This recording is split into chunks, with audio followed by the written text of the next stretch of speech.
let's just continue. What do you think of the first assignment? Okay. Did you manage to understand the story behind it? Okay. Let's discuss briefly. Okay.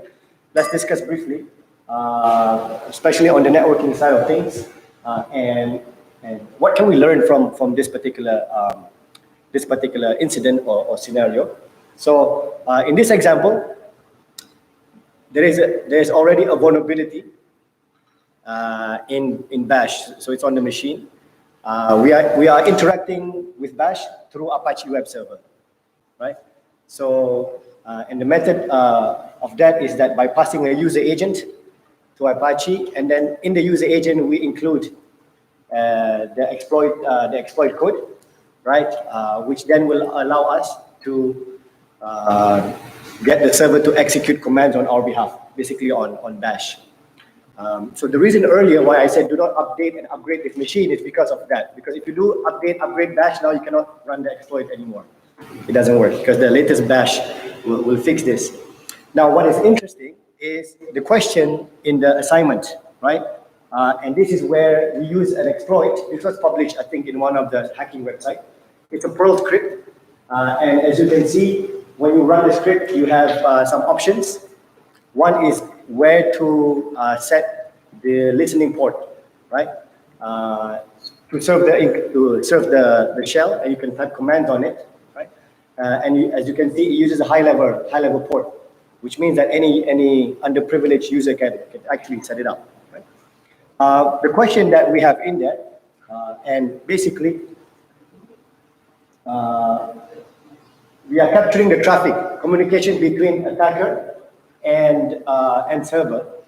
In our example, maybe it's hard for you to imagine because we run everything on the same host. But let's pretend the attacker is actually on a different machine, right? So should we move this over there? So that our friends can see it?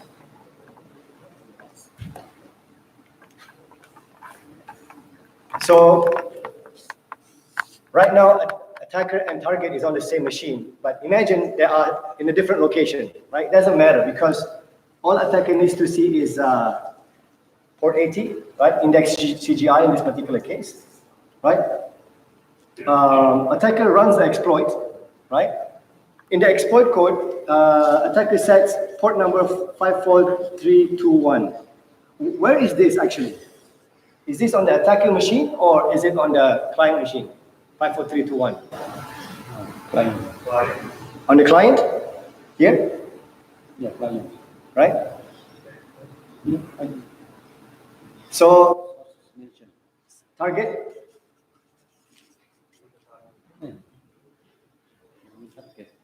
Here everything is local host, right? But let's say they are different hosts. Where is 54321? Where is 54321?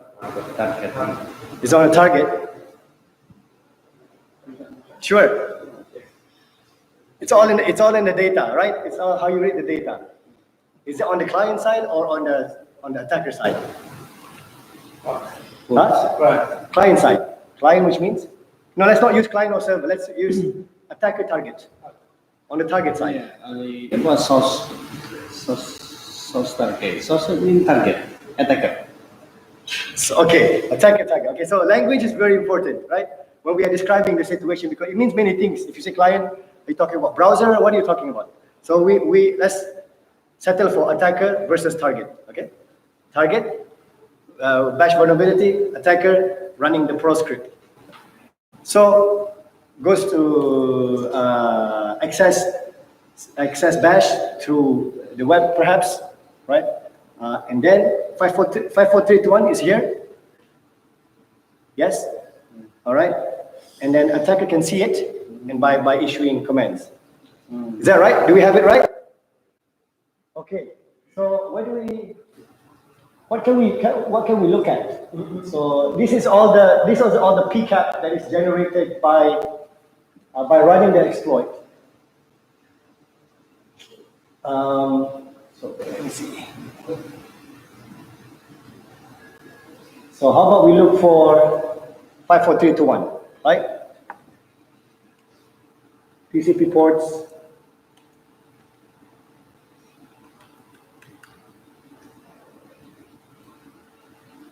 Okay. So the first packet with 54321 inside it, right? So anything with TCP port 54321. The first one we see is packet 33. In my case, it's 33. In your case, it could be a different number, right? And if we were to follow this, so let's go for quick analysis. Follow TCP stream. Follow TCP stream.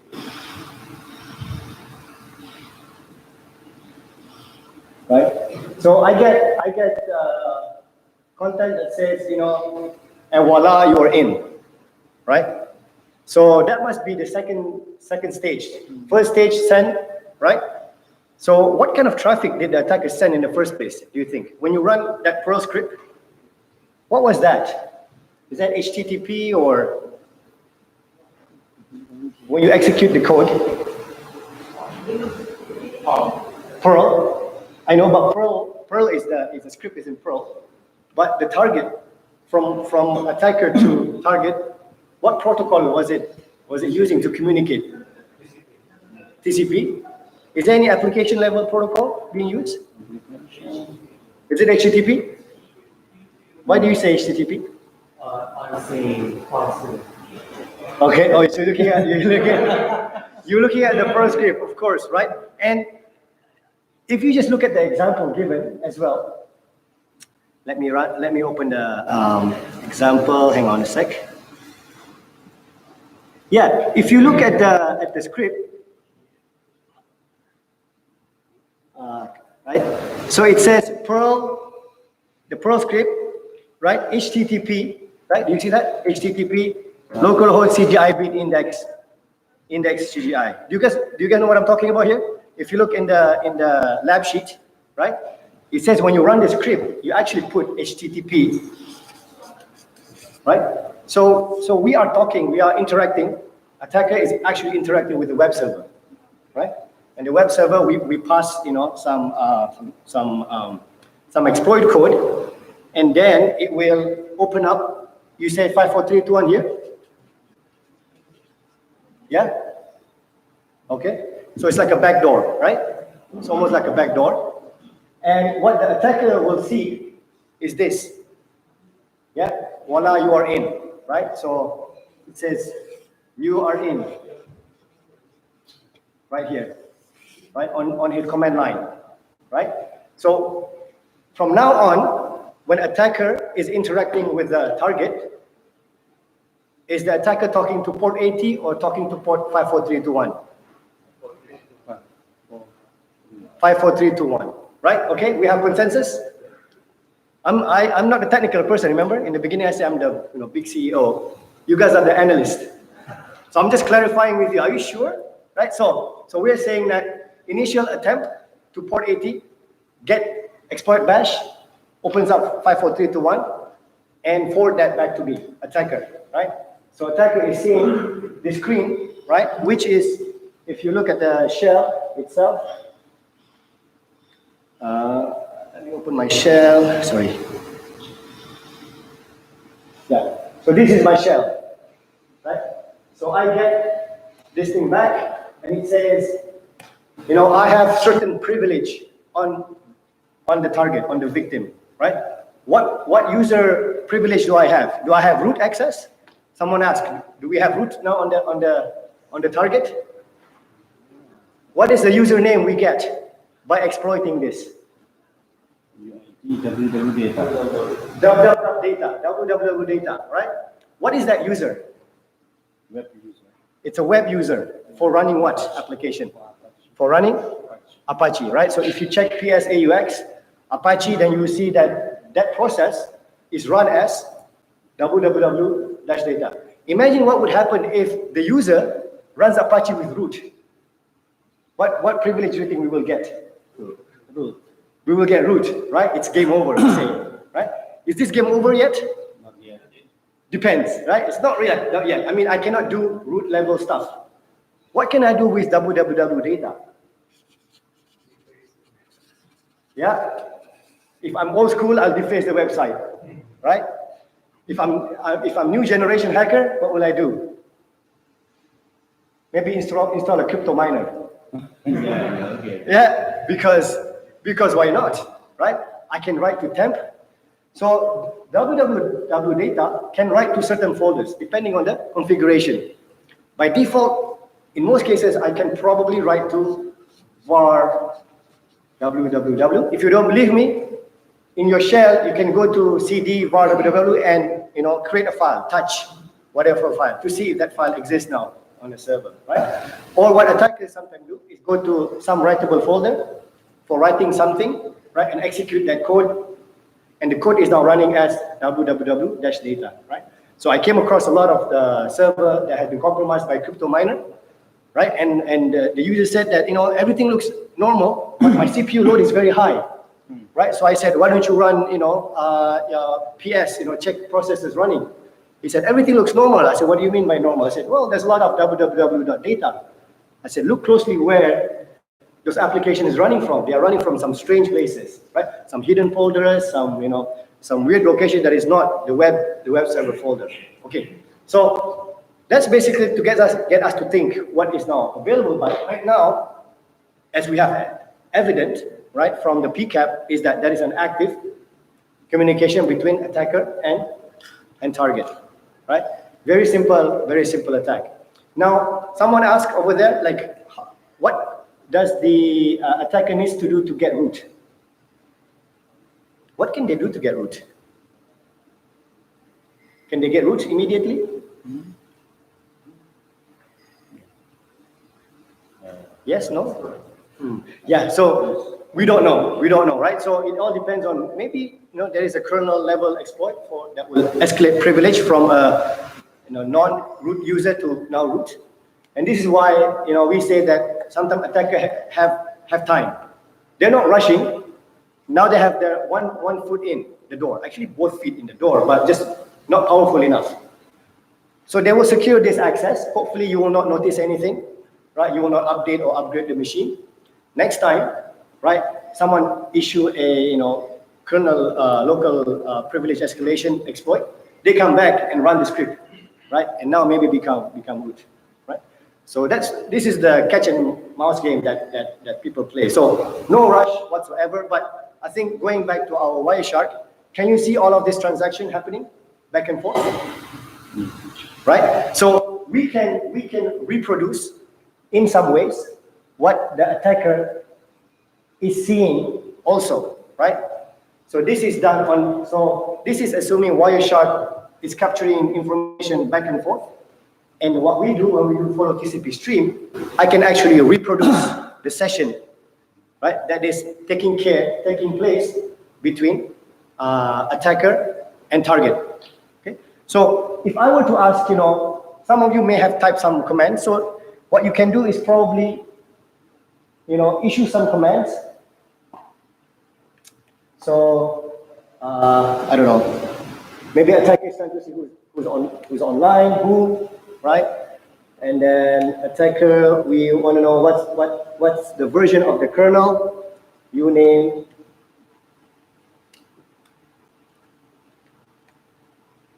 right? So if say I close this, and then I will clear, I can refresh a bit, right? So I want to go back to. I'll filter this out, TCP port 54321, right? And if I follow TCP stream, right? Now you can see the commands that I just typed, right? It's captured in the packet. So I can know what commands have attacker issued on the server, right? So that can be useful for forensic purposes, right? And this is also where things get interesting. If you don't have PCAP, okay, try to imagine, if you don't have PCAP or you don't have the means to get the traffic in between, where can you check to see what commands attacker have issued on your machine? will there be any logs? Can you find this in Apache logs, for example? No, right? Because this is no longer Apache. This is direct communication, TCP/IP between attacker and target. The initial attempt to get to bash, yes, I have that in my Apache logs, right? We can attacker issue long commands, and in the URL, I see the code. But after that, after successfully getting the port open, interacting actively with the shell, then I don't see anything else in the logs, right? You don't think as a www data user, you see the bash history, you see the goes on. Maybe you can. Maybe if you can log in as www data, perhaps you can see that there. Can you? But normally it's not a user that have shell, right? You don't give shell access to such user, so it's probably not there, right? But if it was another user with with a home with the shell, then you might be able to see it.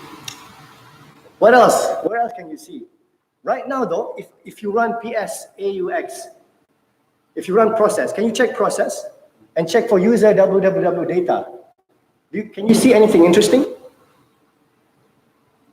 So, okay, open terminal. I think I should sit down. I'm going to break my back. All right, so this is no longer packets. This is a system level observation. So we'll open another tab. And let me increase the font.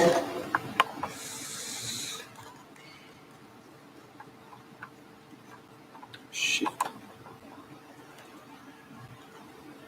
Okay, anyhow.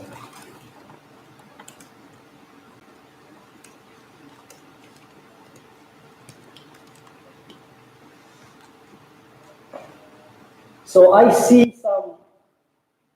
Can you see anything suspicious? If you run ps aux or ps, how can we what's the flag for specifying user? Is it -u? ps, is it u like this? Oh, okay. Maybe like that.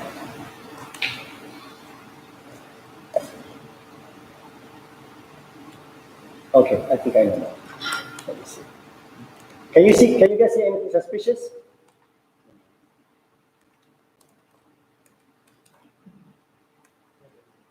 All right, let me increase this. So let's make it 13.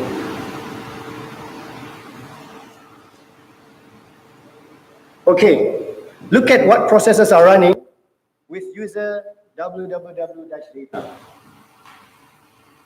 Apache normal, right? Apache, and then process number 2725. What is that? What do we call that? PID. I know PID, but I mean, what's this thing?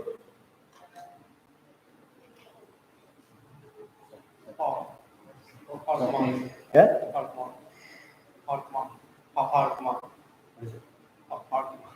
Performance? Power? Oh, Perl command, Perl, okay. Perl command, yeah. So is it normal for www to run Perl? Where do you think this process got this command from? From the CGI, from the attacker, right? So when attacker actually send the exploit to Apache targeting bash, right?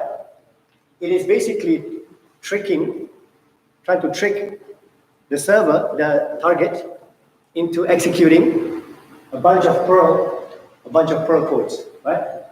And you can see 54321, right? Which is the number of the port that we are opening up to connect back to the attacker, right? So if you look at this, right, then immediately you see that there's something strange, right? And it means also that attacker can actually issue any commands, right? If the vulnerability exists on the host itself, right? Now, do you think we can find this information in the PCAP? Can we get this information in the PCAP? What we see is the, and voila, you are in. But can we see that code inside the PCAP? Do you think we can find it? Or is it on the host only? Right? So, where is the information? Is the information in the traffic? Or that information is on the host only? What do you guys think? If you say it's in the traffic, then show me. If you say it's on the host only, well, we know because we run PS and we see it's on the host. Can you see? Do you think you can see this, the payload, in the traffic or not? You can see. Can you find it? How do you search for that?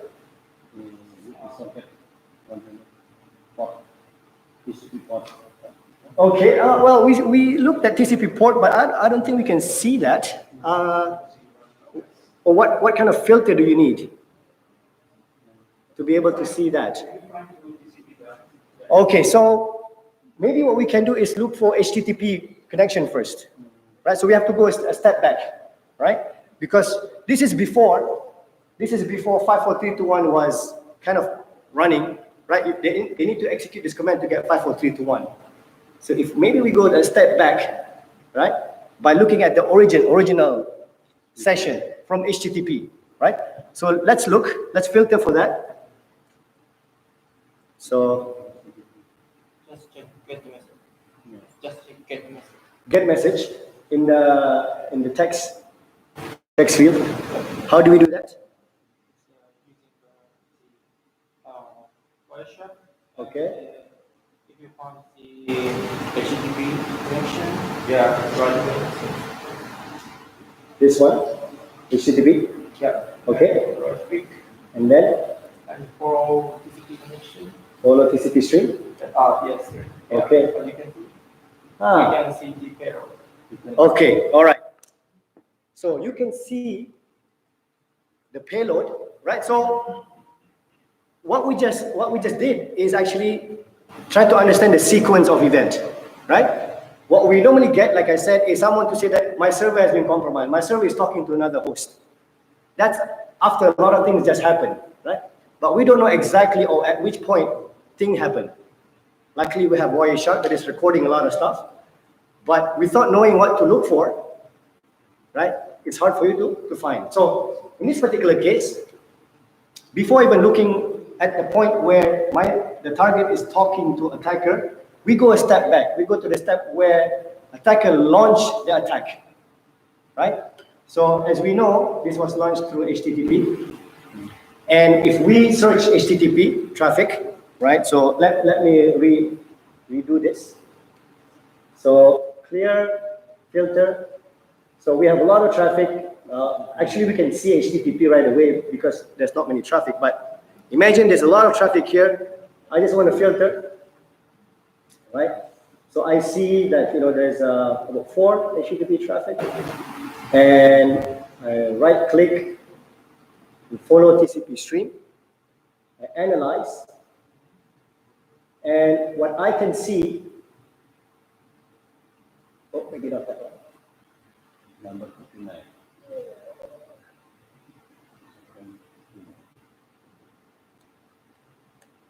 I have a few other things. Okay, maybe this one. Okay. There you go. 39, you think? Oh. Oh, it's really. Yeah. So you can actually see that attacker is sending this payload to the target, right? And target, because it has this vulnerability, then execute the payload. And we can confirm that the payload was executed because when we run PS, we saw that www-data, there is a PID, right, for this particular payload, right? So we kind of have to piece two information together to validate. We know what was the intention of the attacker. We saw that it's on the traffic, and we also have confirmation that it was actually executed on the host, right? And we further see traffic coming out from the target to the attacker and the attacker was able to issue commands right on the server. Okay, everybody good? Do I need to explain anything? Does all this make sense now? Right? Do you see the benefit of having Wireshark? Kind of, right? Yeah, it's kind of useful because otherwise we might be missing a lot of information, right? So some of this stuff, you can actually find it in Apache log. So if you go to var log, I think Apache, then you can find some interesting messages, maybe some error and things like that. But there's a lot of things. For example, once attackers start to communicate with the target, right? You might miss it, right? Because it's not being logged anywhere, right? Yeah. Good. So I think maybe along these lines, other than just do network-related forensics or network analysis, a lot of people now do memory forensics as well, or disk forensics, because then you can capture other interesting elements or activities, on the host itself. Good. So that's the first exercise. Are we all warmed up now? Excited about Wireshark? Yeah. I hope so, because I ate a lot and I'm ready to sleep. Actually, the food was so good. I ate too much. Okay. So let's go to the next. Any question before we proceed? Is there vulnerabilities on the Apache server or any other? Question, is the vulnerability on the Apache server? No, right? The vulnerability was not in Apache. Is it in Apache? No, it's not. It's in Bash. Yeah. So you can see like many variation of this attack. If Bash is vulnerable, then people will try to access Bash remotely. And to do that, what they try to do is try to access any internet-facing application to talk to Bash on the host, right? So sometimes this could be like email, right? It could be, I don't know, some other application where you have access to it. Right? So Apache itself is not vulnerable.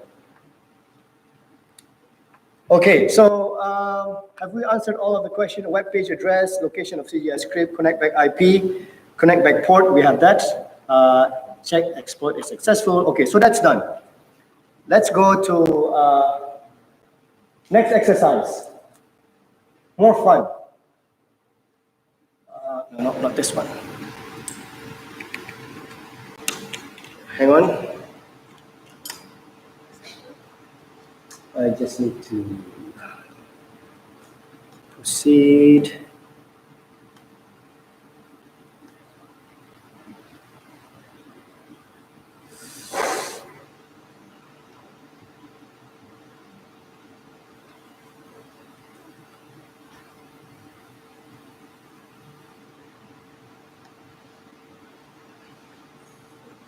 Okay, so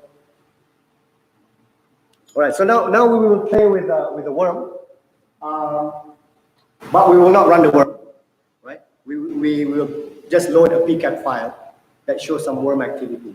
Okay, this one should be a little bit easier because you have done the first exercise. So maybe half an hour maximum. The task is this. The task is to analyze the log files and PCAP. And explain what is happening. So that's a typo there. It's not log, it's PCAP, right? Identify the stages of the attack, right? Previously, we also discussed stages of attack: before attack, during attack, after attack. So identify the stages of the attack. How does the attack happen? And kind of explain how the attack ended, right? So which means that once attack is successful, is there a persistent connection, or attacker terminates the connection, right? So get in, execute, leave, or get in, execute, maintain connection, right? So I want to know that. So a bit about this worm. It's called Dabber. Anyone heard of this worm before? Dabber? Maybe not.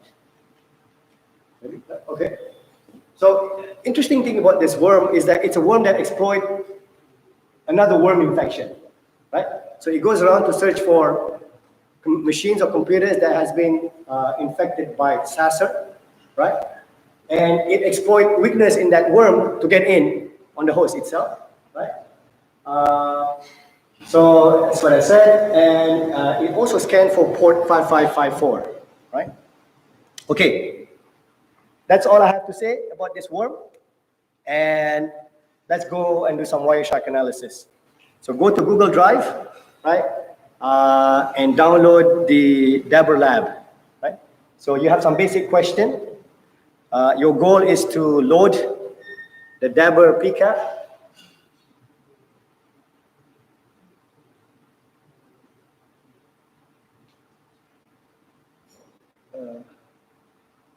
Okay, so we get rid of this. We can stop Wireshark, clear, and just open, continue without saving. So we will open, so there's Dabber PCAP, right? So look into the PCAP and answer some question. So I think first stage is not to just go into the data right away.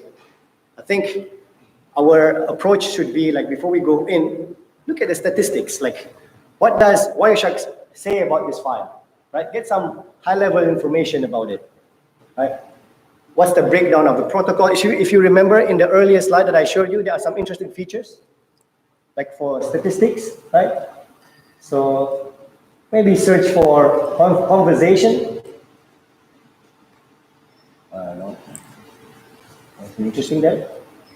Oh, there you go. So we look at not Ethernet, so maybe IPv4. Yeah, so those are some IP addresses. You can see. All right.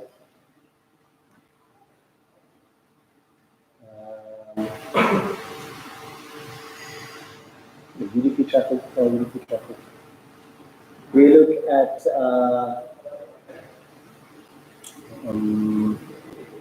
protocol hierarchy, right? So a lot of the stuff here are TCP related information and some data being transferred. Okay. Good, all right? So get some feeling about what we are looking at, right, in the PCAP before even start to filter, right? And please proceed with the lab document. Right? Anybody who needs any help, just raise your hand. I'll come over to help. If you want to work in groups, feel free to do that. Right? So 2 brains is better than 1, I guess.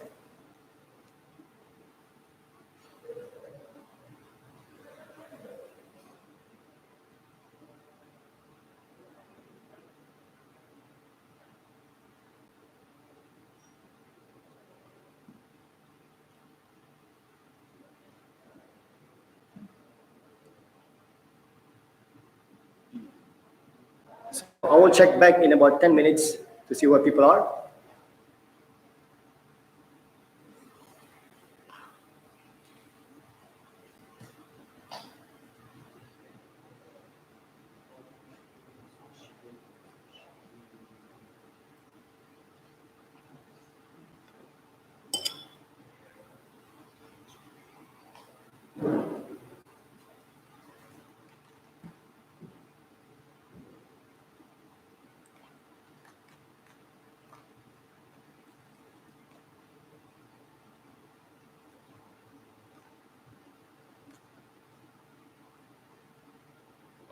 Don't forget, take notes, record your observation.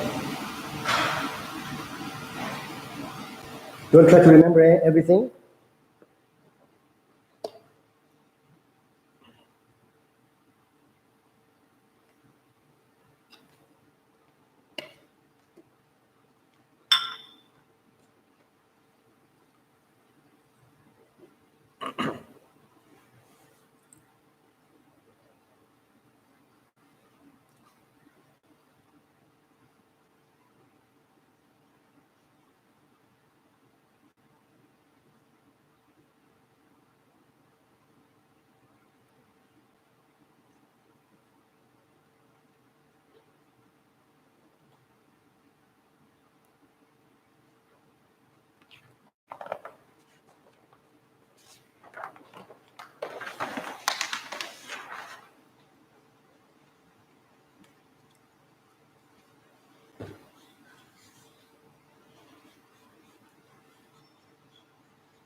Okay.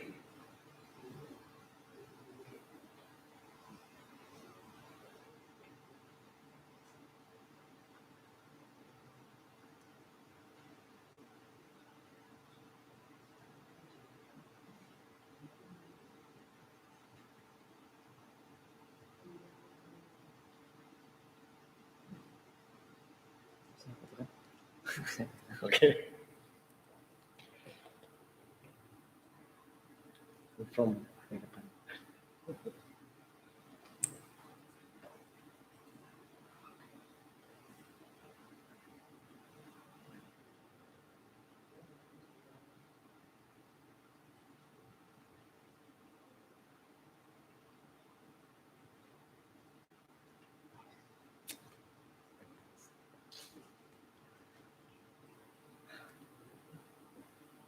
you done with A? A is good? Or already D? Okay. A. All right, let's go. Try to finish. Everybody, I'm just checking. Anyone stuck with A, let me know. Anyone need any help with B? B.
We give a few more minutes. Some people just started opening up the TCAPs.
Okay, are we good?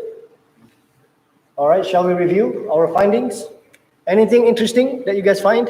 Anything out of the ordinary? No, nothing special. Nothing special about this attack. Okay, so let's answer some question.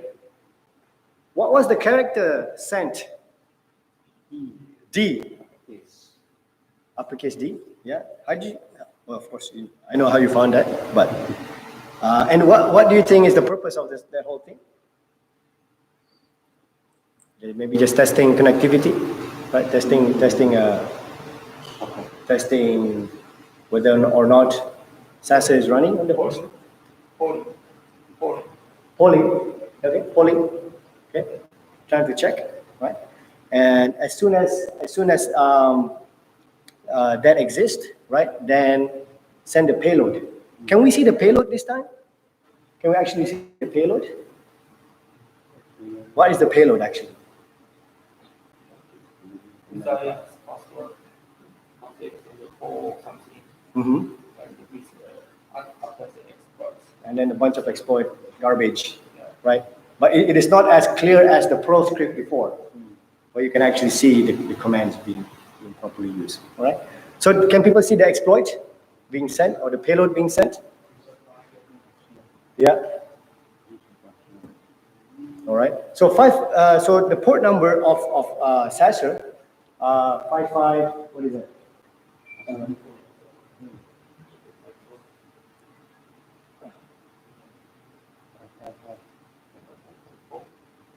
55. Yeah. Hang on a sec. Verify. In the upper. 61. 5554. So that's actually an FTP server, right? So Sesion set that up as an FTP server for doing that. That's why you probably see the username password being tested to get in, right? 61. The second number is 61. 61. Lower one. 61. Number 61. Oh, okay. 555. Is a C. Yeah.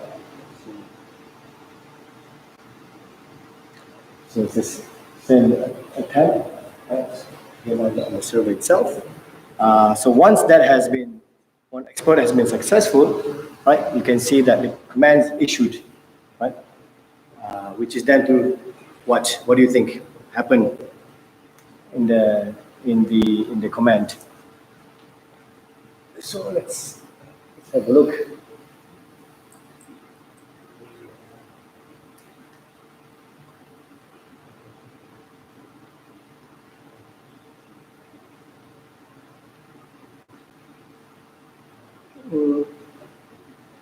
Well, so TCP, so no destination port.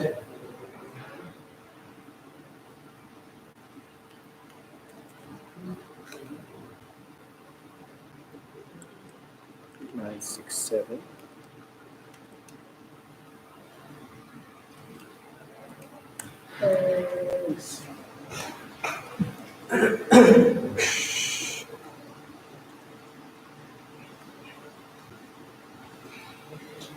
So,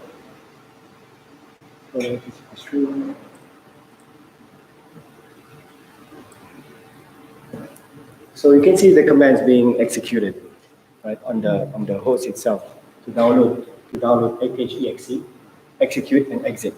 Okay, so kind of confusing but very straightforward issue. But bottom line is that you have to tell the story again, right? So you have to tell a story what just happened. So let's sum up what we understand about this particular attack through the PCAP. Right? So attacker will initiate connection to which port? 5554, right? So it is assumed that if this is a Sasser infected machine, 5554 will be open. That's how we got 5554. Right? Attacker send special character, not special character, a character lead, right? ASCII character. Maybe get some sort of a response. If yes, then follow up with some exploit, right? How do we know if the exploit is successful? What are we expecting on the target? What port is open on the target? So 5554 is getting in, but if the exploit is successful, another port is open, right? 89? Is that on the attacker or on the target? target 8967. So now they're chatting on that port, right? And we saw a command being issued, right? Which is to TFTP, trivial FTP, maybe to download something, right? 192.168.116.2. What is that? Whose IP address is that? Okay, attacker, target, or someone else? What do you think? TFTP -1 and then that IP address. Yeah.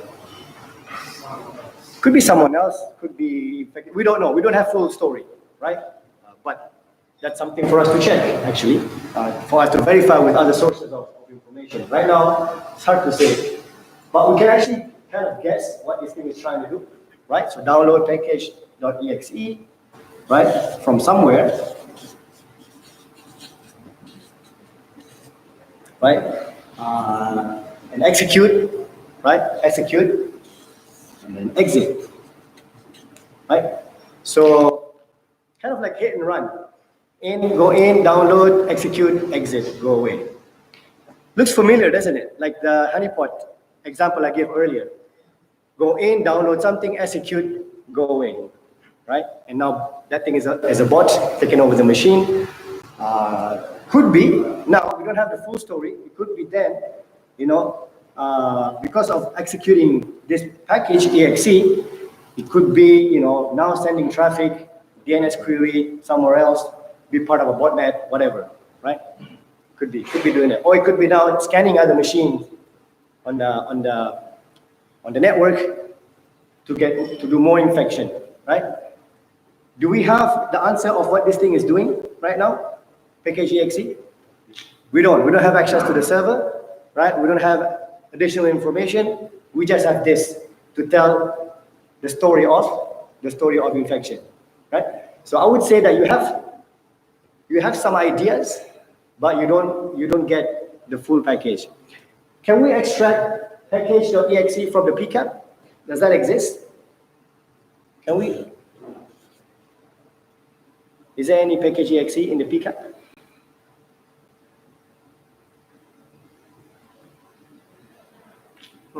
What do you think? Yeah. I say we don't have anything in there, right? At the moment. But if you find it, let me know. Maybe it's a surprise, right? So it's not there actually, right? Normally what you can do with PCAP also is you can dump the object. So you can actually see from the very beginning what else is in that PCAP. Sometimes you see pictures, GIF, JPEG, EXEs, JavaScript, HTML, that sort of thing. You can actually dump quickly and just go through it. But in this particular case, there is no such thing in there. Any other question about this attack? Yeah.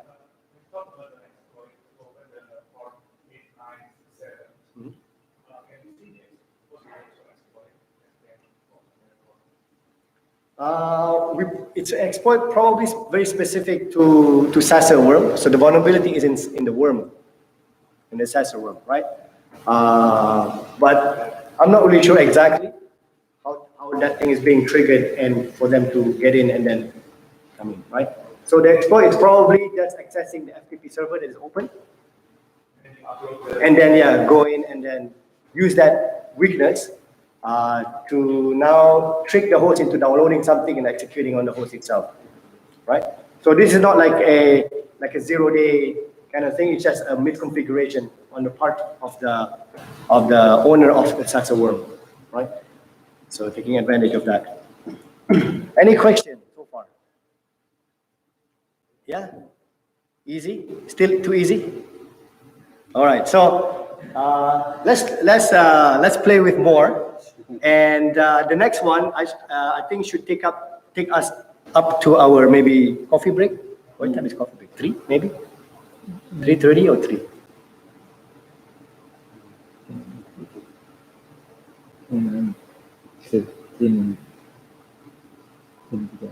Huh? Okay, so yeah, maybe we'll take it at around 3 o'clock to see what happens, right? And because the next one will have a bit more work to do, more analysis, and I hope people are writing more information on the piece of paper, right? And maybe have a bit more interaction. So, Debber, discussion on Debber. I think we've discussed most of it. All right, so I think the next one will be a bit more interesting because multiple entities are now involved in this particular attack. So this is a client-side drive-by download. So in the previous two examples, we see attack initiated by attacker to the target, right? Run exploit, or worm scanning and then going in. In this particular attack, the attack is actually initiated by the target, kind of by going to the internet, right? So this is what you will see, where a host is surfing naively on the internet and got into a host that has been compromised, and now being redirected to where attacker wants him or her to go. So it's a bit more interesting because the story now becomes a bit more complicated. More players involved, more arrows here and there, right? As we will try to draw it. So I'm asking for standard questions. If you look at the PCAP, I want you to let me know what happened. Can you validate or tell me that the host has been infected, right? Because sometimes we see file being downloaded, but we don't know if the victim or the target has actually executed the file. Maybe they just downloaded it and that got quarantined by the antivirus, right? So if you say the host has been infected, do you have evidence to say that? That's by looking at the PCAPs, right? And here we have the opportunity to actually extract the binary from the PCAP. So I'll tell you in advance that in this particular example, we can actually extract the binary that the user has downloaded. And then from there, I want you to tell me what kind of malware is it, right? So where do we go to find out? Okay, you'll probably figure out when you start doing it. How is this attack being carried out, right? Are there innocent bystanders involved, right? Or are they all machines or hosts related to the attacker? Right? So that's another question. And then we need a list of domains and IP involved in this whole thing, right? So there's a question here on whether this is fast flux, right? So what this means is that attacker makes use of DNS, right, to change its location quickly by using very low TTL, time to live and things like that, right? And so maybe just look to see whether or not there's any element of that, or not. Maybe there's nothing like that. And last but not least, this is the advice part, right? After doing all the analysis, somebody's going to come to you and say that, okay, nice story, but what should I do, right? How do I mitigate this? So I want you to think a little bit of that later on, right? So drive-by downloads, okay, you'll get to see this in your example. Okay, so let's do this, all right? Go to Google Drive, download the Word document called drive-by 01, I think, or find the word drive, and go through it for the exercise. Right, so this one is a bit tricky because there's a lot of things involved, lots of noise as well, right? So you have to be focused and at the same time take notes, write notes, so that you don't forget and you don't have to go back all the time. Okay, let's take it until 3 to see where we are, and then in the next 10 minutes I will check in to see where people are at. If you need any help, raise your hand. I'll come over to go through the stuff with you.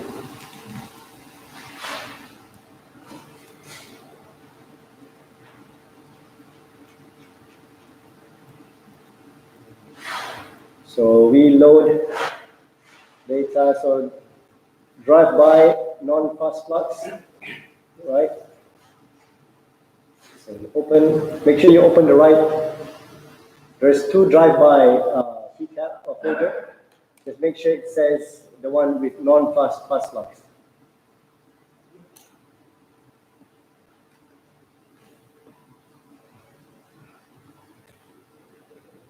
So if you go through the exercise sheet, right away I'm telling you, some IP addresses you should ignore because they're not relevant at all. So those are additional insights that sometimes as analysts we get from people who are sharing artifacts with us, so that we can eliminate them from our analysis, right? So we exclude looking at these things.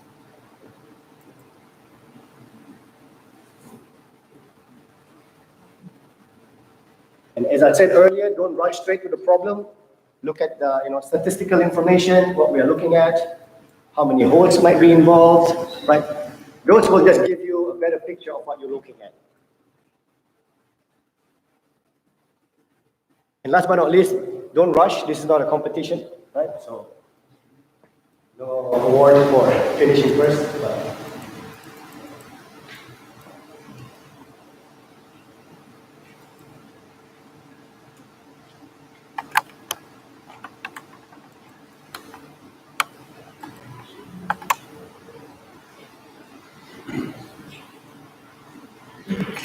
yes, yeah.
Should we play some music?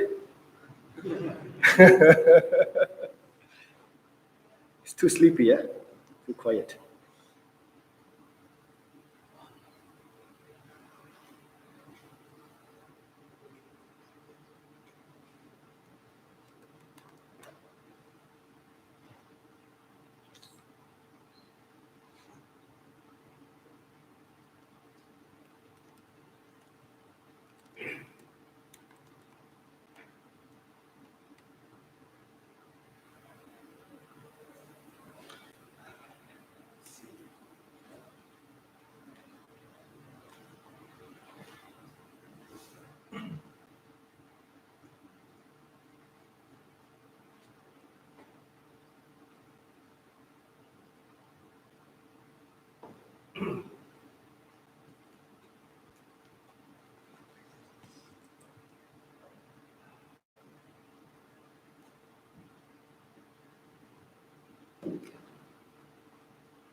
So where is everyone at?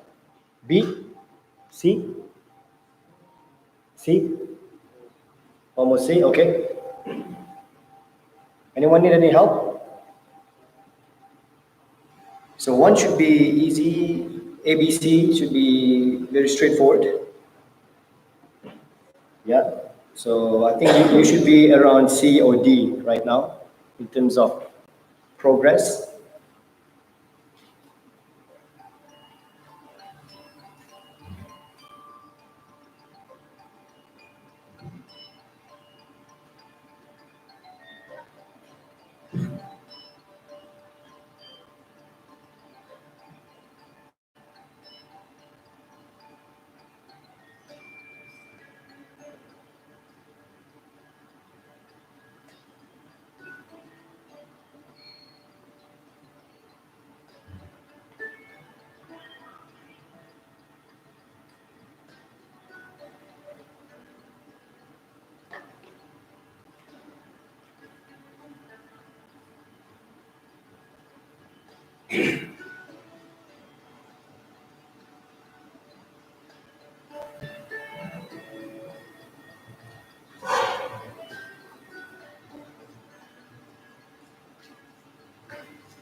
How are we doing? Okay?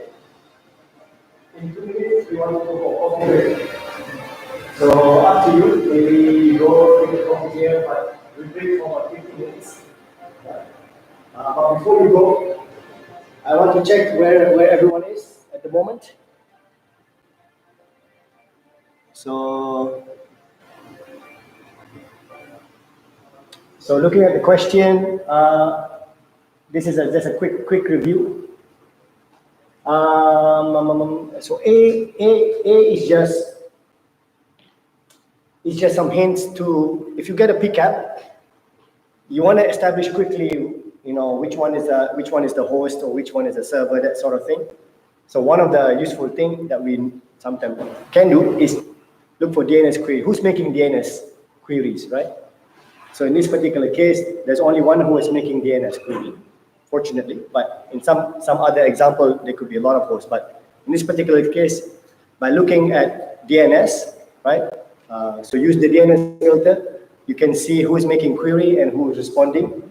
So you can kind of conclude that, okay, this is the host that we are looking at. Right? This is the host for us to perform the analysis. Right? So we'll go back into that. So that's A, nothing really interesting there. B is additional insights. So as a person who's giving you the PCAP, I'm telling you, if you see cert.pl, nasc.pl, and urs.microsoft.com with the following IP addresses, those are good hosts, right? So anything that goes between our target or our victim and those hosts, ignore it. There's nothing important there, right? Because otherwise, if you look at those, you get confused or that's extra noise. So A and B, that's additional information, right? Your work should start at C, actually. This is where you apply a filter, and the goal of that filter is to look for things that are interesting. So we are saying in our filter, give me all HTTP, because this is drive-by download, so it happens on HTTP protocol. Give me HTTP and exclude anything that is related to the local host and IP addresses belonging to all the good hosts, right? So we exclude all of that to see what specific things we can find other than outside those things. Right? So that's what C is trying to do, right? So okay, so I think we'll stop there for a bit and let you do the rest of the work. Maybe we take about 15 minutes break, right? But feel free, if you want to bring your coffee here, you can proceed. And then maybe by 3:30, we try to wrap this up, this exercise, and draw the bigger picture of what just happened. All right? Okay, so let's take a quick break or continue if you want to.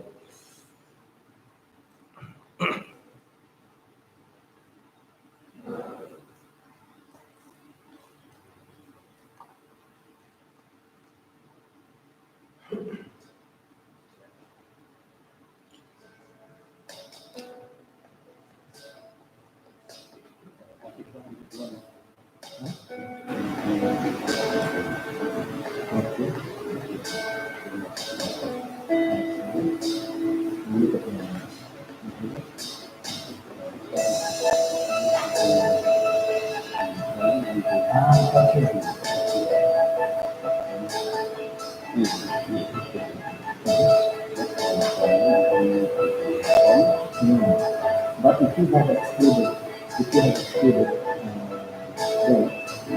you should not be seeing that. So we need to exclude that.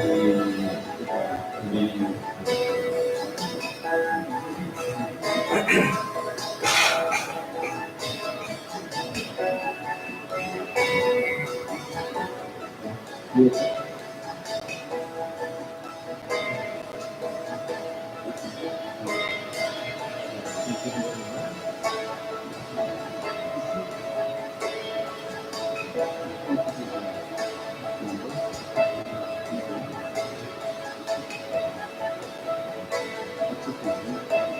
Oh, okay. You open different file. You open the wrong file. So,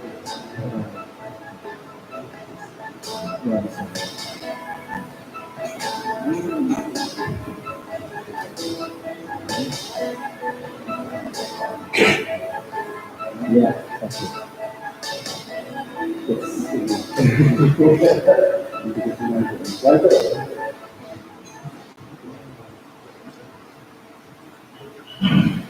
Yes.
Yes, it's source. That's what you should see.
It's good.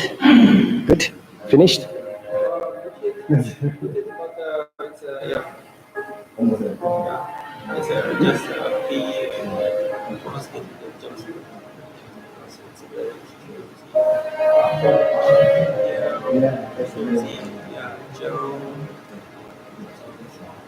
That's really this person. This is only a heard this person. So people are saying, oh, now I see.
Okay, are we finished?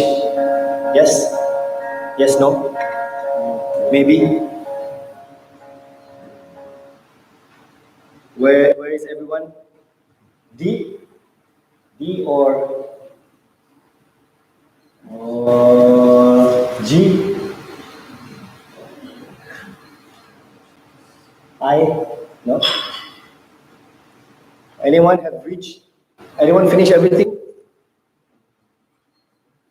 Yes? Almost? Okay, maybe a few more minutes. Five more minutes. Then we go through this together, okay? Is it complicated? A bit more complicated. Slightly more complicated. Slightly.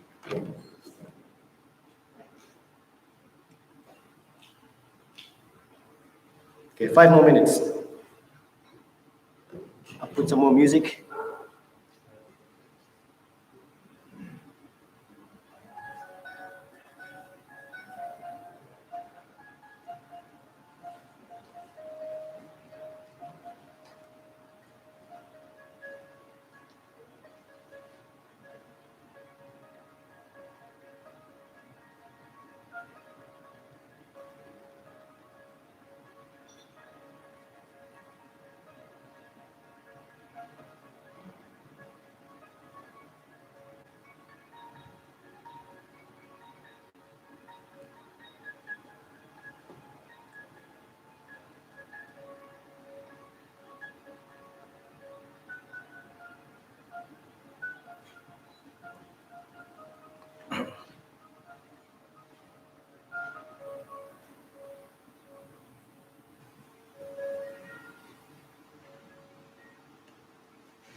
Okay, ready?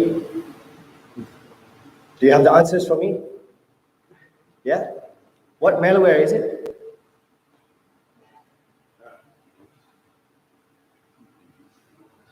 What malware are we looking at? Huh? Trojan? Dropper? What is it? Renos? Renos? Okay, all right. Good. Okay, so time to build the bigger picture, right? So who can tell me the story? What happened? I'll explore a new one. So we have a victim, we have a host, right? That is supposedly, has been infected by something, but we wanna tell the story how that happened, right?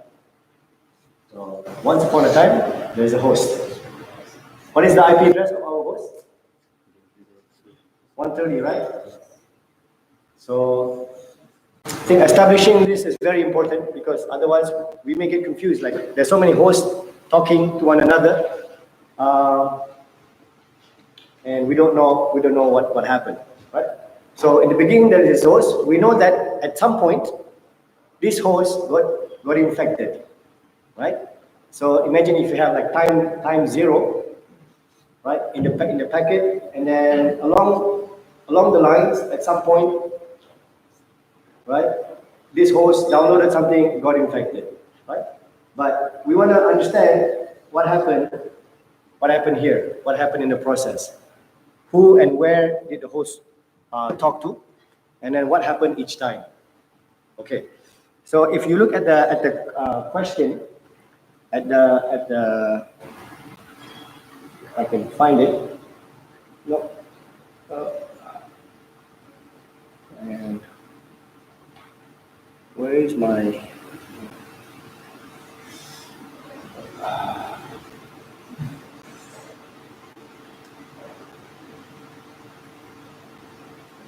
Sorry.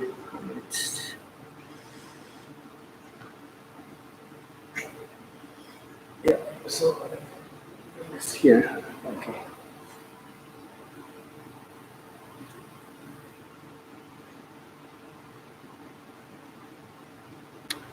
Yeah, so initially we are interested on a couple of things, right? We are interested in HTTP packets that has some interesting information, right? There are a few HTTP connection with data that is carrying some data. And we are also interested in looking at IP addresses that are not related to, good host. Right? So first we filter that out, right? And then we see some interesting thing. One of the interesting stuff in the packet, right, that was highlighted in the tutorial is the redirection. Right? So there's redirection HTTP response 02, right? So what's interesting about this is that there's a story about who is redirecting to where. Right? So let's take a quick look at this file. I got a question also at the back just now. So let's go to our Wireshark. Let's look for HTTP. Right. So if you notice when it comes to HTTP, right, then there is a lot of HTTP traffic to a lot of places, but without eliminating the good host, you get to see a bunch of other things or other traffic, right? So I'm just gonna.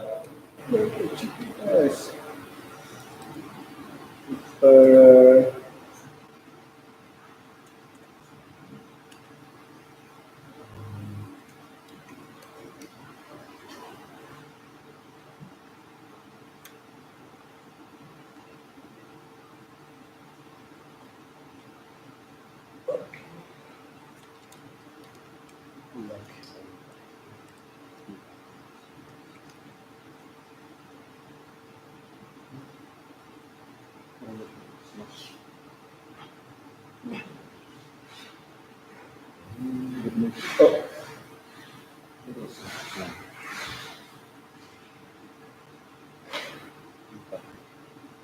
Hold on.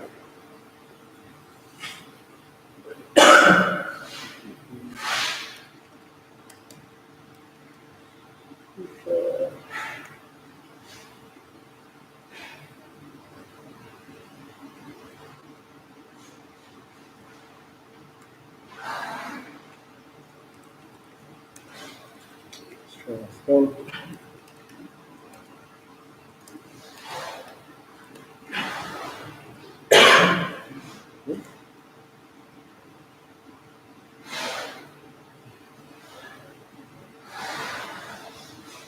Okay, let's try again.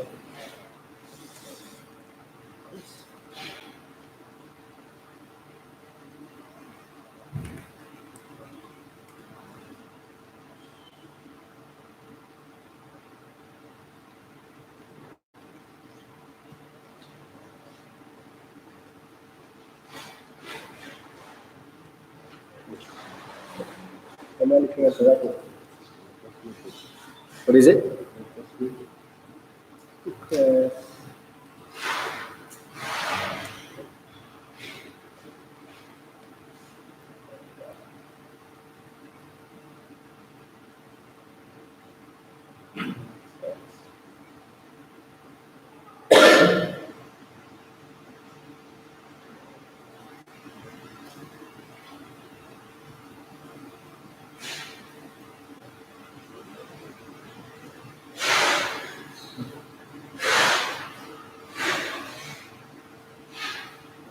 Uh, okay.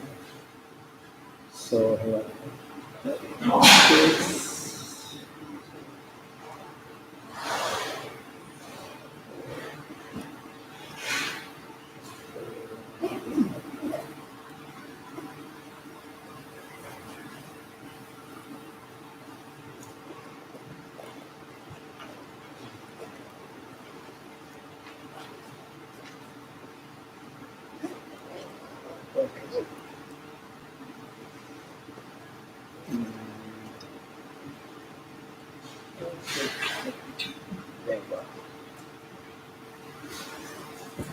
So, all right. Uh, I don't know why, but I put exactly the same thing. Okay.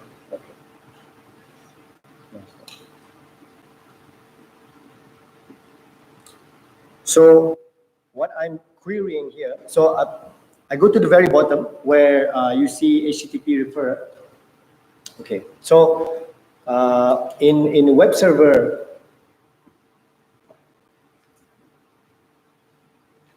so let's say this is a web server. So when client talks to web server, there's a few things that are interesting, right? So so normally we think of request and response is one-to-one, but in reality, when it comes on the internet, right, the web server might redirect us to another resource, right? So in other words, the web server that we are talking to might refer us to another location to get some resources, right? So, and in this particular case, right, the website that is interesting because this website was contacted first by our target or victim, and the website is which website do you think? It's Homebank, right? Homebank. Right. So homebank.pl is very interesting because we want to get something there, but immediately we are redirected to a different host, right? And we find this because suddenly our host, right, is talking to another server, and we find some evidence that the reason why we are talking to the server is because this homebank.pl told us to go here, right? Maybe through JavaScript, maybe through the iframe or something like that. We don't know yet because we don't have this evidence. But somehow we see another traffic from another host, which is, what domain name is this? Huh?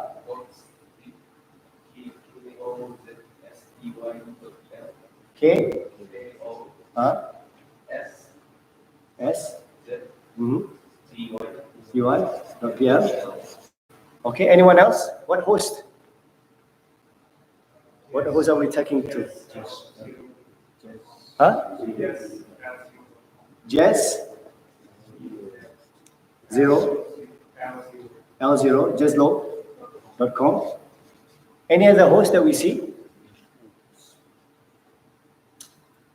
Look at those IP addresses. So we have some interesting IP addresses there. 85, 255, 120. Okay.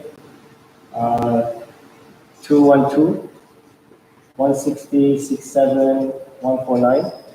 What's the IP address of the bank? Do you know? 212, 85, 111, 79. So we have 85, we have 66, 232, 114, 139, and then 211, 95, 72.85. Okay, so we have some IP addresses.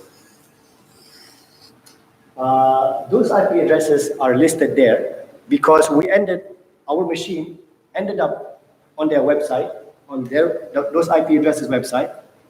And the reason why we are here is because homebank.pl told us to go there, right?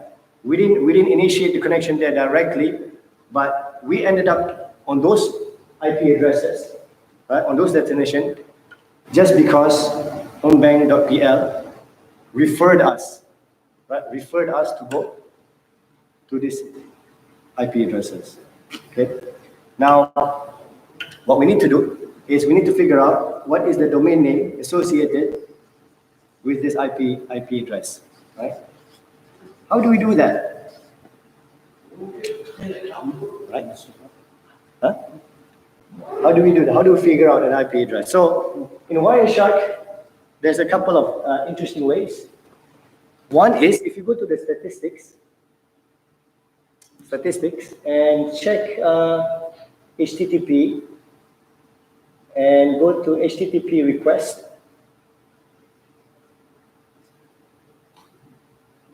and create that. Oh, sorry. So maybe we have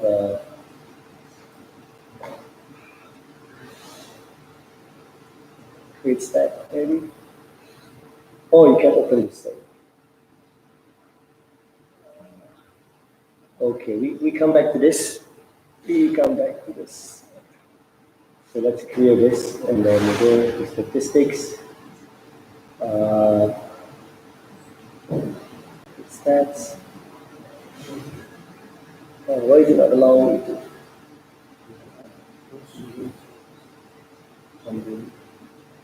All right, so I'll use another one then. It says show address resolution. Right? Statistic, show address resolution. There you go.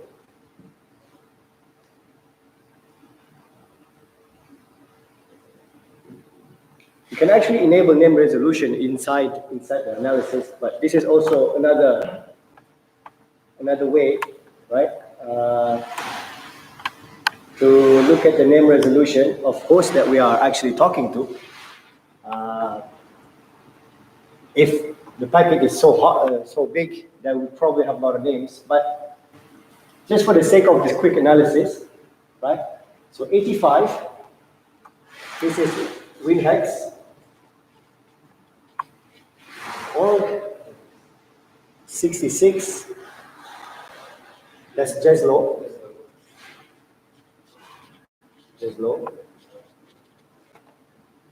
211, we have a 211 there.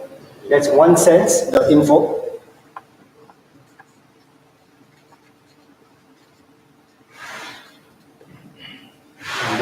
212.16. What is it? Web media. Yeah, is it? 212. Let me go to the top. 212.85. 212.85. Do we see anything here?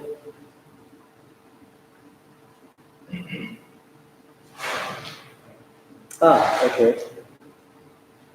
This is home bank. This is home bank.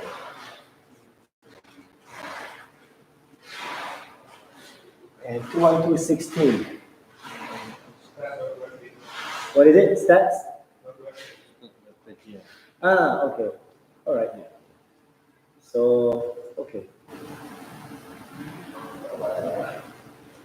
There you go. So this is stats. Web media. So this is probably okay.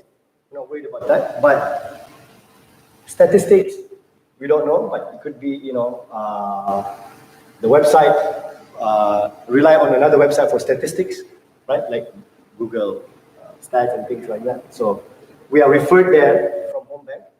But we also ended up on this tree host somehow.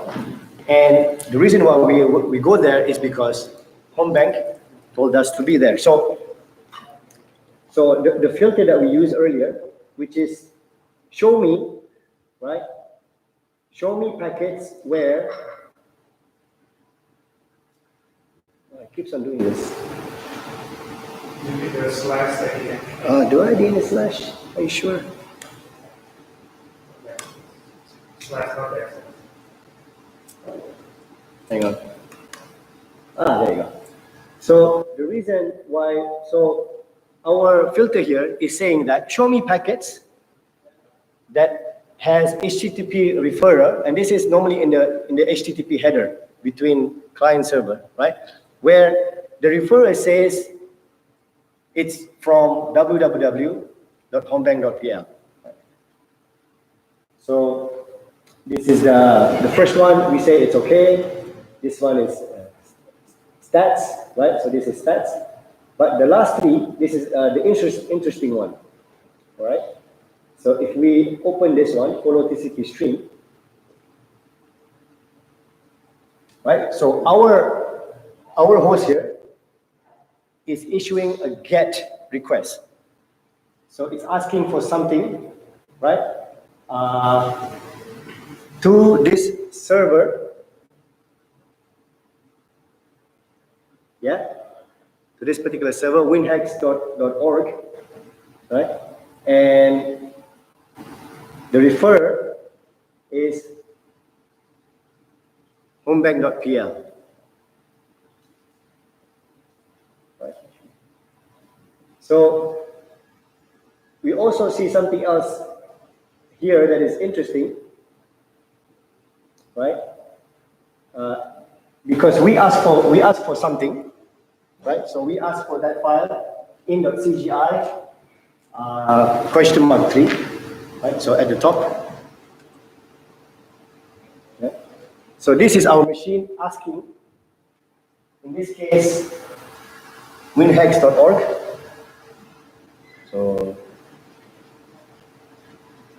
So it says, get something for me, blah, blah, blah. But the response from this server is what? 302. What is HTTP 302? What's 404? 404? Everybody knows 404, right? What about 302? Huh? Something? Huh? Error? Found? That's not really accurate. But I mean, search for 302, HTTP code 302. What does it mean? Move? Move permanently? Move? You guys are lazy. Come on, look it up. Google. Or use DuckDuckGo. Redirected. Okay. So we say, give me something. These guys say, oh, I have it, but it has been moved somewhere else, right? Redirected. Where has it been? Where is it redirected to? It goes to Jezlo, right? So let me draw something here. So ignore all of this. Ignore this. So this guy says, okay, yeah, I have the stuff, but go to Jezlo, right? So we go to Jezlo. What does Jezlo tells us? Do we know? What does Jezlo tell us? Okay, so let's see. Oops. Let's go back to this. We do it slowly, okay? So everybody can follow. So is this Jezlo? 66? Yeah, it's Jezlo. So we are talking to Jezlo. How do we know? Because the host is jezlo.com, and our host is asking for index CGI T3. But what does Jezlo say? Jezlo have something for us? Yeah, so we are being referred to here by homebank.pl as well.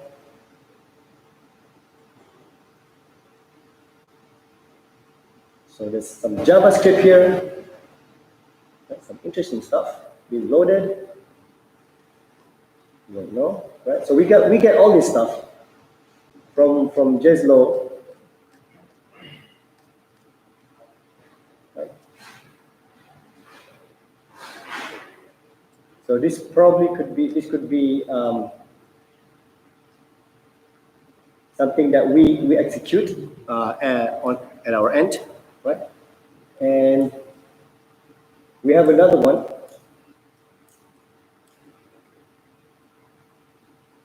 Go back to this one.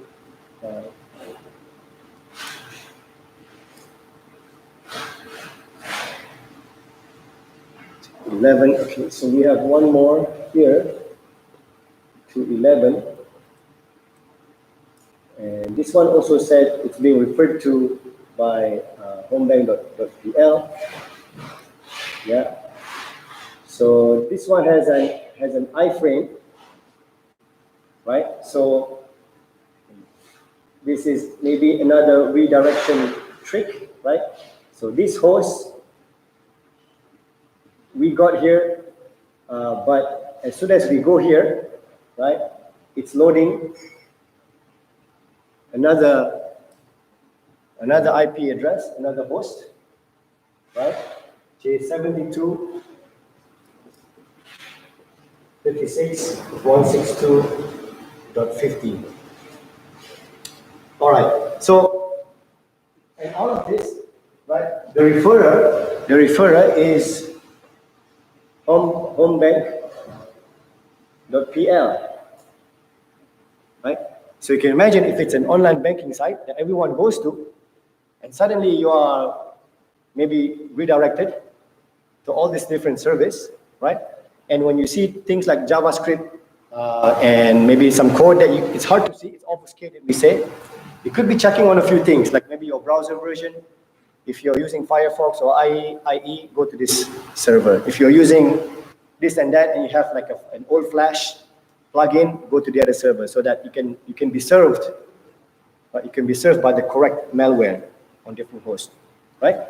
So this is what we mean by drive-by download, right? So you go to a website and you get redirected, and at the end of the day, right? What happens? We download some binaries, right? So, and we can see this by using that HTTP stream, right, octet. And did you guys manage to export the binaries? Not yet? Getting there? Yeah? So let's do this quickly together, right? So in one of the, in our assignments, we say,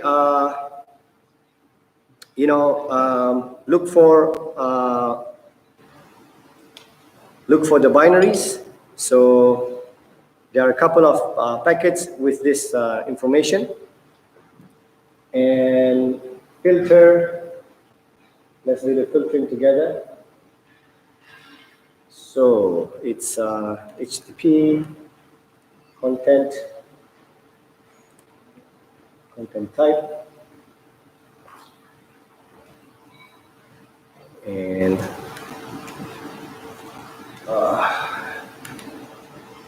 this is application that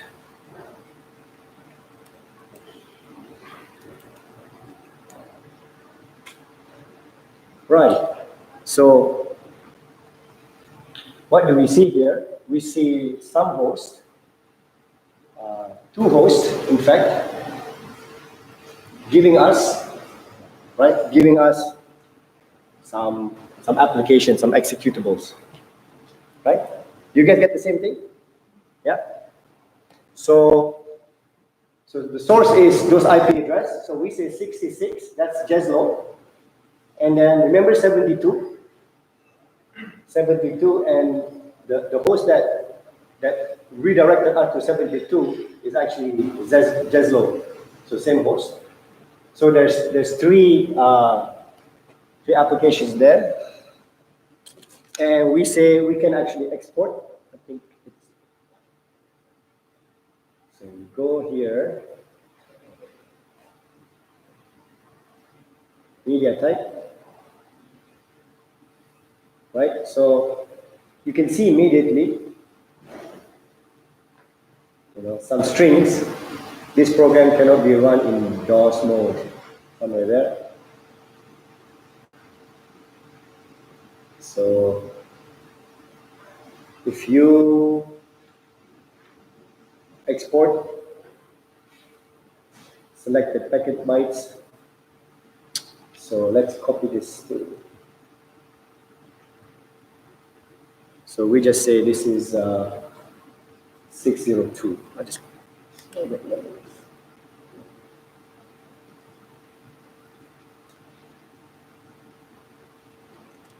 let's go to the file.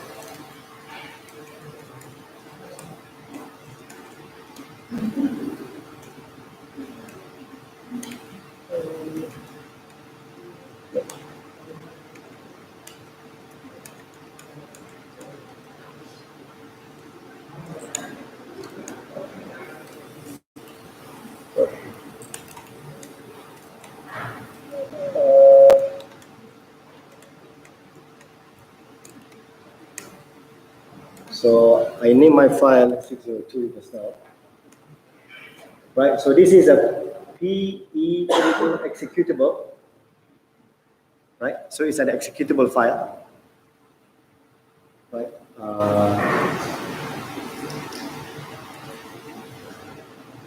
And if we do a hash MD5 sum on this file, I call it 602 because that's the packet number, right? You can name it anything. So we have a hash of this particular file. So let's copy that. Copy, and then we go to virus total. Virus total.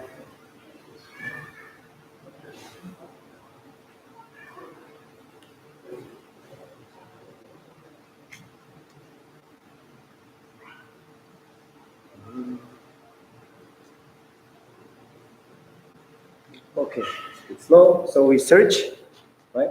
So on virus total, you have the option of uploading the binary, right? And have you guys used virus total before? Yeah, most of you. So it's a site for scanning files, and they have a lot of antivirus engines, and they can tell you, what the detection rate is. So I don't want to upload this file because I know someone has uploaded it already. So what I did just now is find a hash for it. So I use MD5, right? MD5 sum file name, and I'm going to paste it here, right? So that's the hash, and I will search for it. and it says that this hash belongs to a file that is known to be malware, right? And the malware name has many names depending on which antivirus you're talking about. But in a lot of cases, you see Trojan. So this is a Trojan. Some people are also calling it DNS changer. So that basically means that this malware changed your DNS settings, right? And probably now the infected machine, right, will be redirected to the attacker's infrastructure or attacker's domain name. So maybe you type, some banking website, but it goes to the fake website. Maybe steal your credential and then you get redirected to another location, that sort of thing. So now we know that at some point, because we are being redirected one after another, and at some point we download something, right? We download an executable from those hosts, and that executable itself is a piece of malware, right? So then we get infected by it. Okay, maybe one more thing. So let's look at. Let's see. Okay, so I'm here. So we have another one. So let's look at the last file, the last packet, which has an executable, right? So we are given or we received this file from 72.36.162.50. And we are going to do the same thing. We are going to export. So media type here. We are going to export this packet, right? And then it's 806. So I will just call it 806. Right. So I'll save it, and I go to my terminal. So I'll check what kind of file is this. So it's file 806.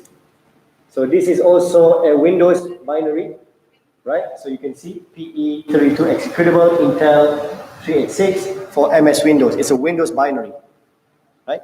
So which means that this binary or this executable only should only be affecting Windows machine. It's not an Android APK. It's not a Perl script, right? Remember we saw a Perl script previously. So this is a binary.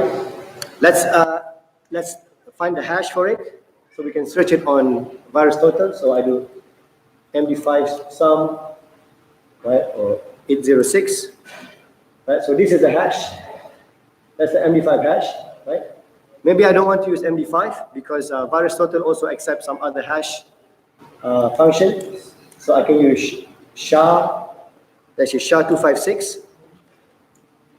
SHA-256, and then the file name 806, right? So it's a slightly longer. This is like a signature for the file. So we copy this. We go back to VirusTotal, and we are going to search again.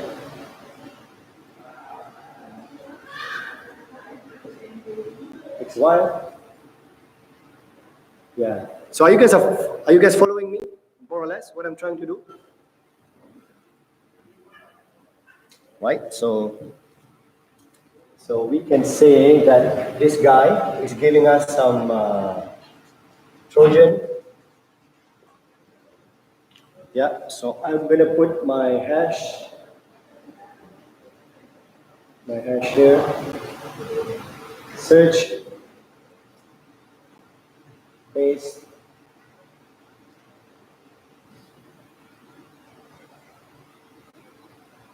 Okay. So maybe because VirusTotal is detecting a lot of requests from the same IP address, right? So it's stopping me from. It's trying to give me a captcha. Make sure that this is not a robot. I'm not a robot.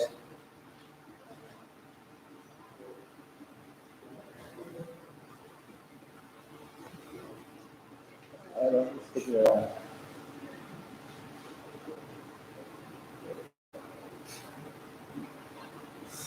Okay, somehow that's not working for now. Anyhow, so you get the idea, we submit and we get an idea of what the malware is, right? But most importantly, I think what we have, is a story, right? We have a story of how this all happened. But what we have is only the activities, right? What happens first, what happens next, what happens in the end, right? We're still missing some information. For example, if I run the binary, right, what behavior should I expect from the host itself, right? So you will only probably know that if you have the rest of the PCAP that describes those activities, or what you can do is run those binary inside a lab, a sandbox, or something like that. Then you can monitor what are the activities associated with that particular binary. All right, so let's go back to the slide here. The other thing that you should be looking at in this particular example is if people ask you, okay, so how do I prevent all of this now? What can you do? What can you do with the information that you have? So you know that there are a few domains here that are definitely malicious, that we don't want to go there at all, right? winhacks.org, jezlo.com, onesense.info, and this host here, right? How do we prevent any host on our network from going to this host automatic or by accident, right? Because maybe they are all homebank.pl users. They go to this website, right? And they get redirected. So how do we prevent them from going in the first place? Can we prevent them from going? If we have this information, of course we can, right? You can blacklist the IP, right? You can block it at your proxy, for example, right? Will that solve the problem? Not quite, right? Because the initial script or whatever was injected somehow on this legitimate website, right? Can you block access to homebank.pl? Maybe not, because people might get angry. They will need to do online banking and whatnot, right? So you probably need to still give them access, but you are now afraid that if they go to the internet banking website, they get redirected and may download a malware. Maybe the attacker will change this host as soon as they figure out you are blocking them. So maybe they change the domain name. So if the vulnerability here is not fixed, users can still get redirected to another server and so on and so forth, right? So what we need to do as incident responder is maybe to talk to the owner of this server to say that, hey, some scripts have been injected into your pages and your users are being redirected, right? And if they're asking you, how do you know, right? You can tell them, I have the PCAP, I've seen it, right? And this is my report or my write-up on this, right? So when we complain, we have evidence to say that things are being redirected. I know exactly what file people are accessing and getting redirected to some other host. Okay, good. You guys look very tired, so it looks like maybe we should play some Baby Shark song or something. Yeah, Baby Shark. Okay. So anything you want to ask me here at this point?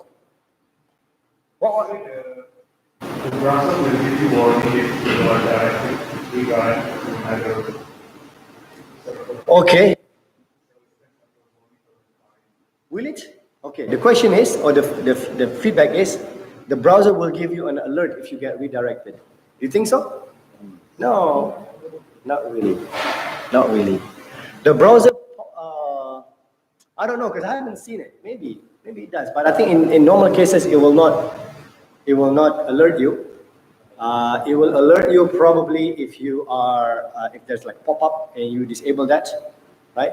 Or the browser is using like a weak certificate. Like, so if you are going from an SSL, a trusted site, and you are going to a non-trusted site, then maybe there could be some alert and whatnot. But in a lot of cases, you actually don't see anything, right?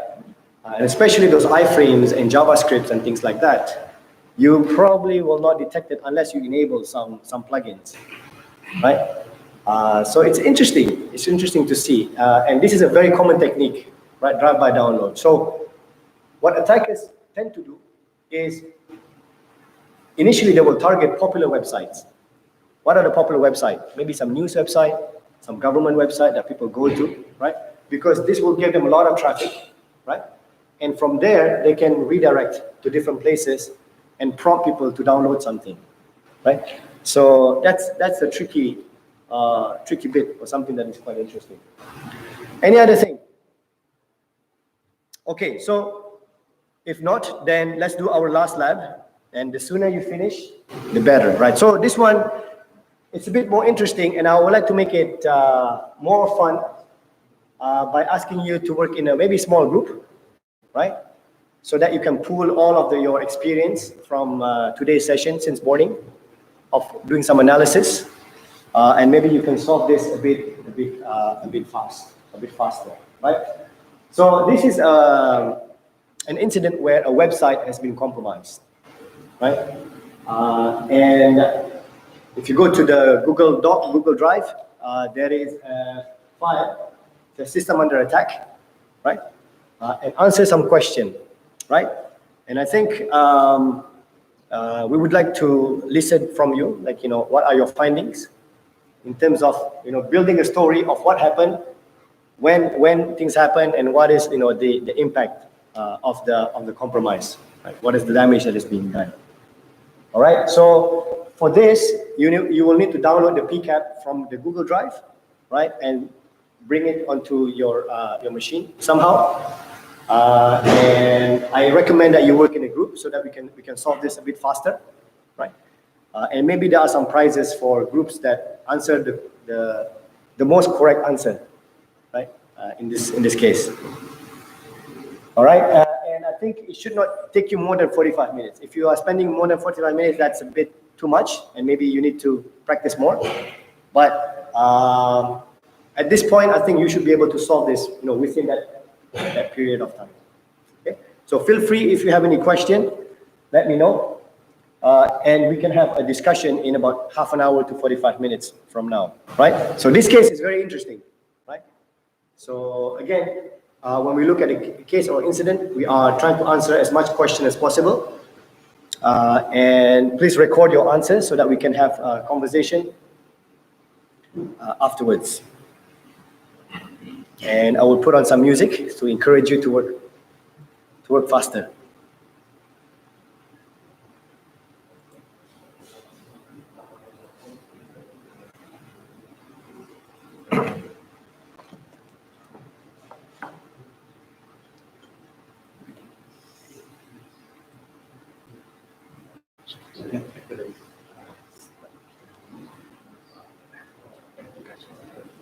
Okay, that's fine. Yeah. Okay. Yeah. Thank you for and labs. Okay. Now, Okay. All right. Let me know. Let me get answers. Okay. I'll contact you. Okay. Okay. Connect. Sure. All right. Thank you. Okay. Let's see.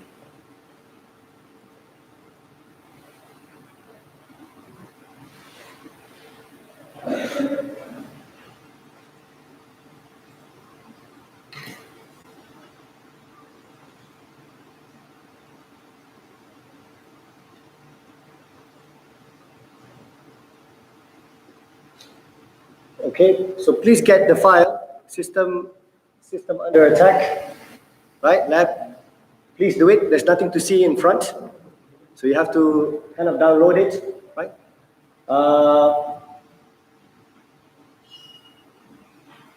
And there's a little network diagram,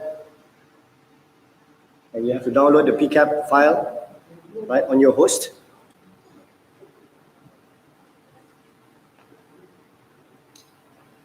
And answer some questions. There's only 5 questions.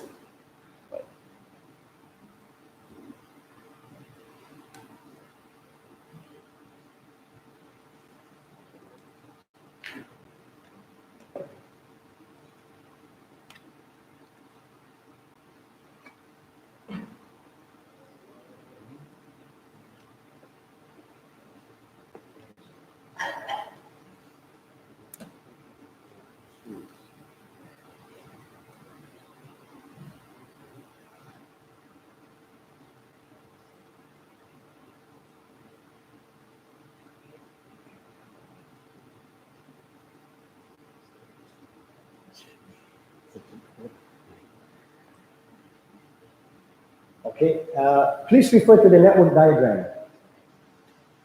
Right, so,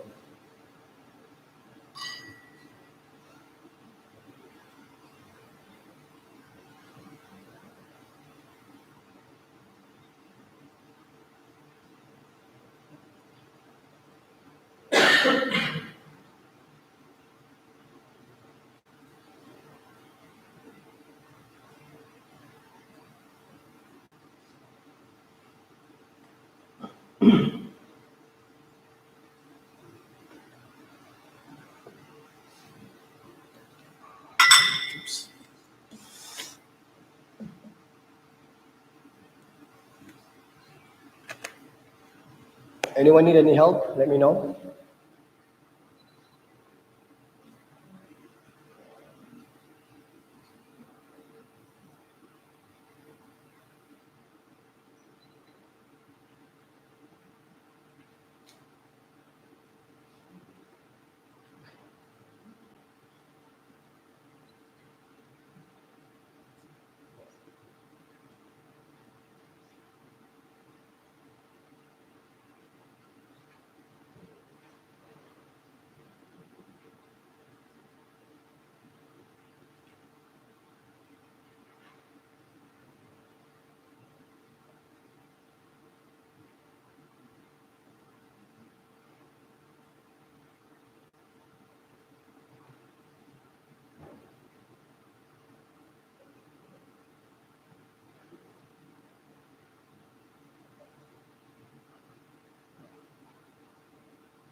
found it?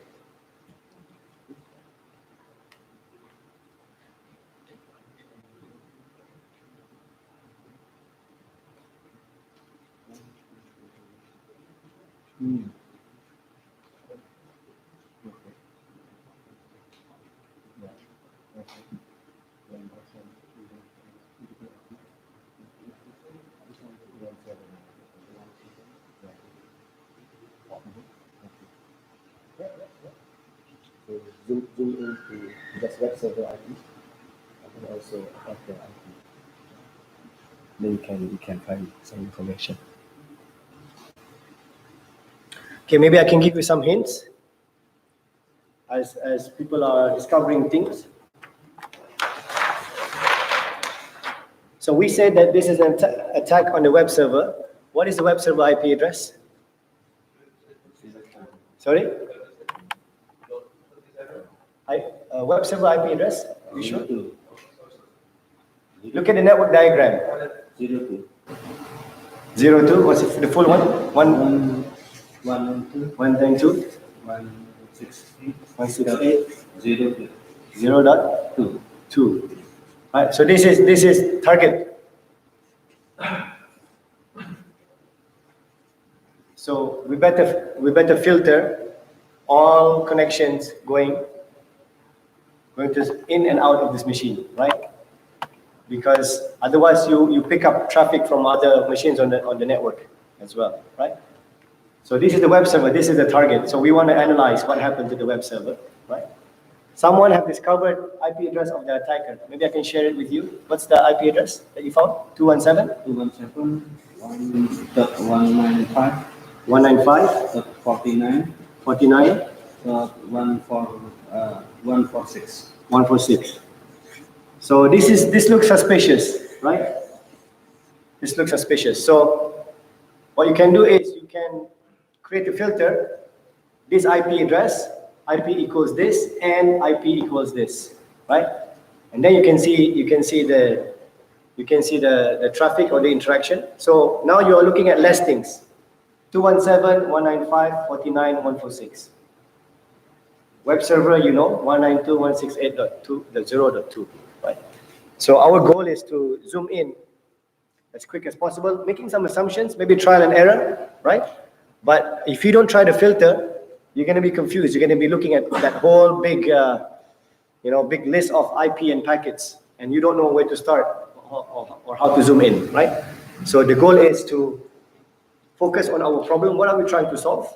We are trying to solve a web defacement incident. So definitely I need to look at IP address of the website, and I'm not interested in anything else, right, at the moment.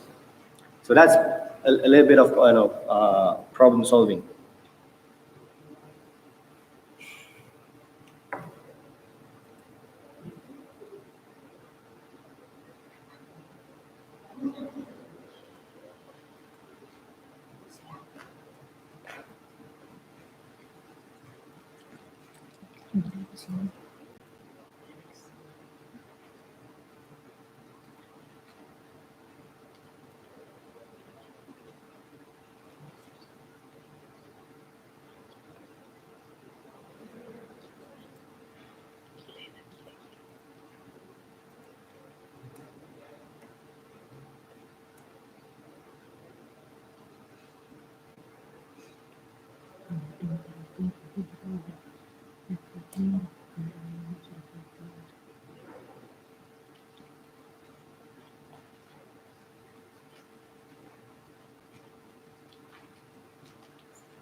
Oh, please.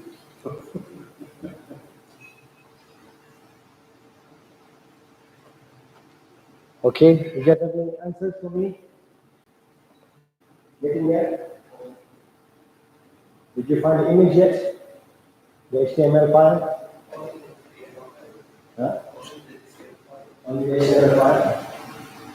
What about the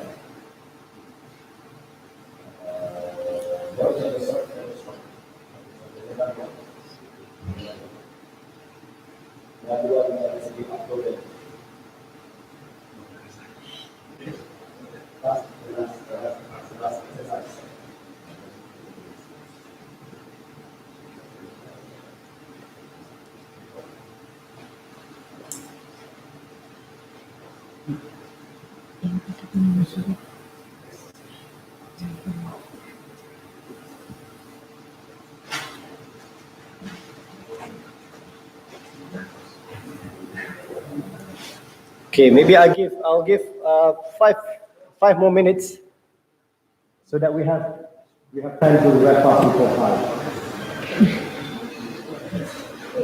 5 more minutes.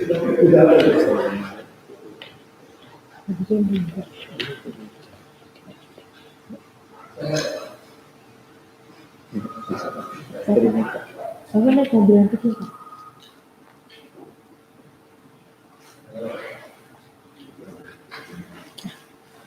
Pasar begini yang kecil.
Okay, did anyone find anything interesting?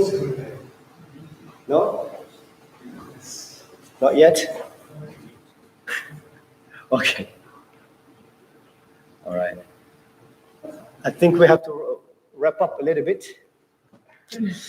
But you can keep on working on it on your own and then maybe send me the results. But I want to discuss maybe things that you should be looking at, right? So let's go back to the basic.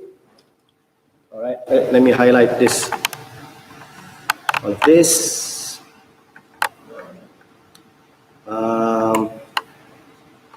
Yeah. So I'll give you some hint, right, on what to look for, so that maybe when you go back, you try to find these things in the packet. So the first thing is that this example is a bit complicated because suddenly you have how big is the PCAP? What, 30 meg PCAP? It's huge because it contains a lot of traffic from a bunch of other things, right? You have a guide. The guide was the network diagram, right? So you have a point to get started, which is why you should search for IP addresses, right, that belongs to the web server, right? And after looking at the traffic and HTTP activities, right?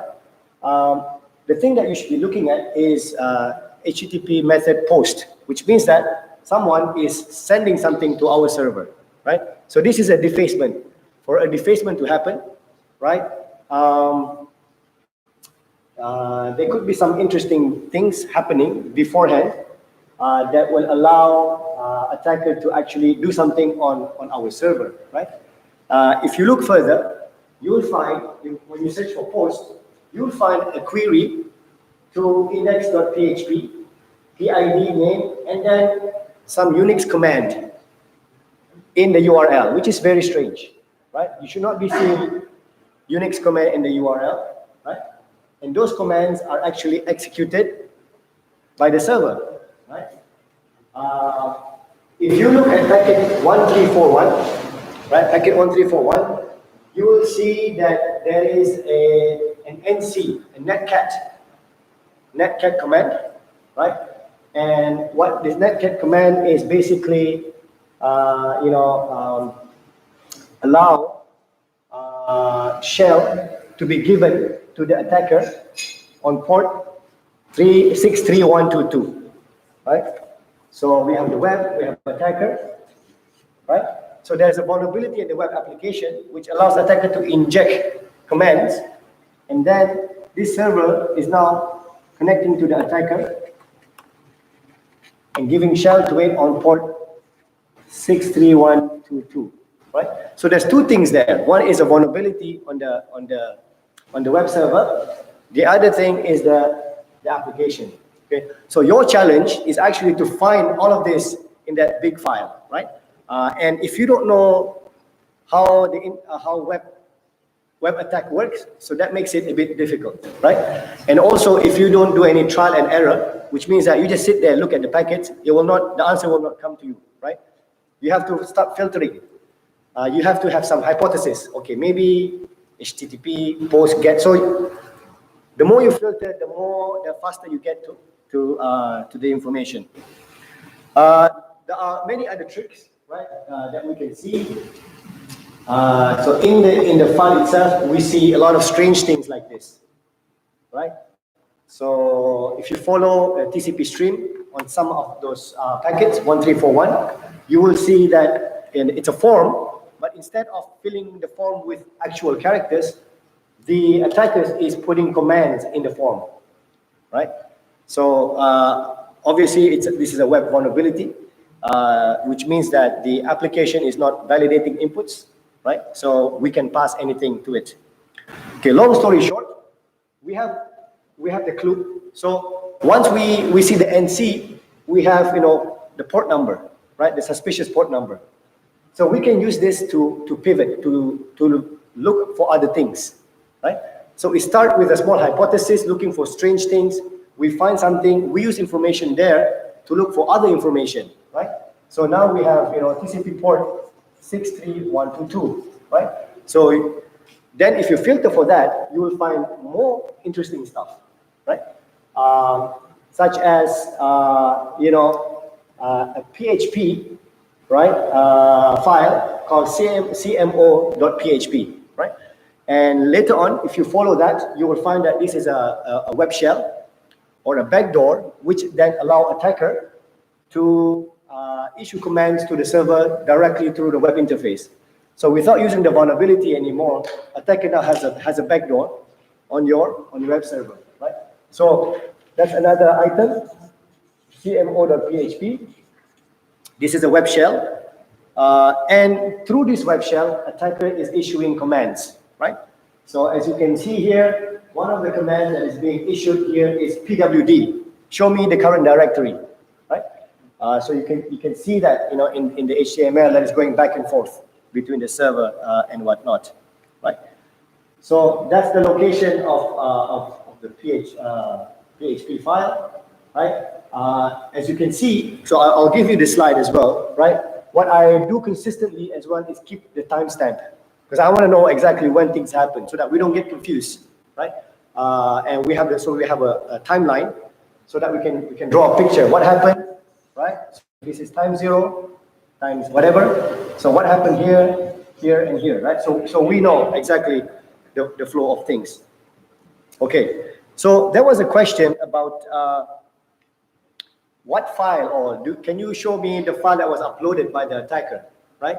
Of the defacement site. So it's easy to do that. It's very easy to find out actually if you do the follow TCP stream, right? You can reproduce everything, but you can also do an object dump, right? So if you select a collection of packets, so let's say we have specified that we are looking at these two traffic, right? If you go to file and HTTP object dump, you can see the file that was uploaded by the attacker to the web server. So those are the two files that you want to look at: fr.html and fr.jpg, right?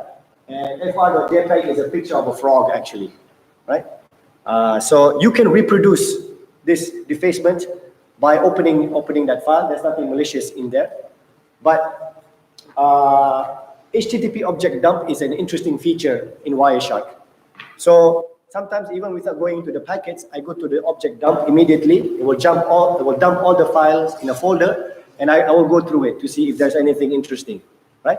And because we know that this is a defacement, then we look for a specific HTML file with specific contents, and we find a picture of a frog. Okay. The thing that I want you to do, right? So all of this is fun, but I think most importantly, if you are an incident responder, you want to write a report, right? So timeline is important. It's very important. So normally, when we do this exercise, I will ask people, okay, when exactly did that thing happen, right? So we should take a snapshot, other than the packet information of, what time when we had the, command injection and outbound connection from our web server. When did we have the web shell, right? And when was defacement visible, right? So those are key milestones or key activities in this particular incident, right? So one happened at 1 a.m. And the next one, happens 1:24, but the defacement was only visible at 1:58 a.m., right? So there was like 30 minutes of activities before the defacement actually happened, right? So by doing network analysis, we can go back in time to show what happened and when, right? So these are all in the packets. Okay, that's all I have. Those are the key things, right, from the 5 questions, right? So I think some of you managed to go to maybe answer 1 question, right? So 4 is not answerable yet for some of you, but if you look at the answer, I think it should be kind of straightforward what to look for. And maybe because we haven't played with this long enough, that's why it takes you a bit more time. But I think once you do this a lot, then it becomes natural and instinctive, as we say, right? To look for things immediately and then to build a story, right? So I think what is important for us to understand before I end this is that when we do packet analysis, what we are really trying to do is tell the story, right? Tell the big picture, right? Of who, not so much in the beginning, but when, what, where, why, how, right? And maybe who, right? That's all to it. So with Wireshark, you should be able to do this, right? If not the complete picture, at least a high-level picture of what just happened. So that's the main goal, right? What we want as well is some validation or confirmation. As I said, did we really got compromised or we just downloaded the file, right? What's the story here, right? So we ask the incident responder to validate, right? Should I panic? Should I, rebuild my system from scratch? Or what's the plan now, right? Because you have confirmed that we actually have downloaded the malware and we got ourselves infected. And most importantly, maybe another step is mitigation. What are the steps that I need to take to prevent this security incident from spreading or from reoccurring? Or maybe we need to advise some other entities or parties. So where are the infrastructure, right, that is related to this particular attack, right?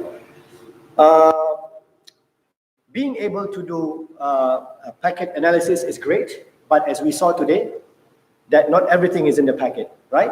There are some things that are only available in the host itself, or you have some information that is available in other network security controls, maybe the firewall logs, IDS, right? Things that is running in memory. So this provides you some information, but not all information, right? So you need to be able to capture information or get information from other sources as well to build, to understand the bigger picture. Okay, so that's it from me. I know we were a bit rushing towards the end, but I hope the exercises were useful. Were they useful? Yeah, kind of. Very useful, right? So I hope that you will not stop here today. Go back and maybe play some more. Go through the exercises again. And if you have any question, feel free to email me. I cannot guarantee I will respond immediately, but I will try to, right? And if we are connected on LinkedIn or some other social media, I'm sometime there. I can answer questions as well if you need some more tips, right? But I hope this is just the very beginning for you to get started with doing some packet analysis with Wireshark. Like I said, there are many other tools, but sometimes we end up trying too many tools that we become an expert in none, right? So, I recommend just, spend 1 year with Wireshark, become very good at it, right? And then, play with other things. Because if you play a little bit with everything, then sometimes you don't become a specialist. You become a generalist. You know all tools, but you don't really know how they work and how they can benefit you, right? So if you're interested in doing packet analysis, spend more time with Wireshark. I can give you more packet examples if you want to play with. And we can have more discussion. So that's that, I think. Any final question from anyone? Everyone is tired, I guess. Yeah. We need to catch sunset. That's more important, I think. But I think maybe just two more announcements, right? So certificate is outside on your way out. And maybe we can spend next 3 minutes just take a group photo. Evidence, huh? We need evidence. Picture or it didn't happen, as we say. So thank you very much for participation. And goodbye to our online friends. All right. Okay, so thank you everyone.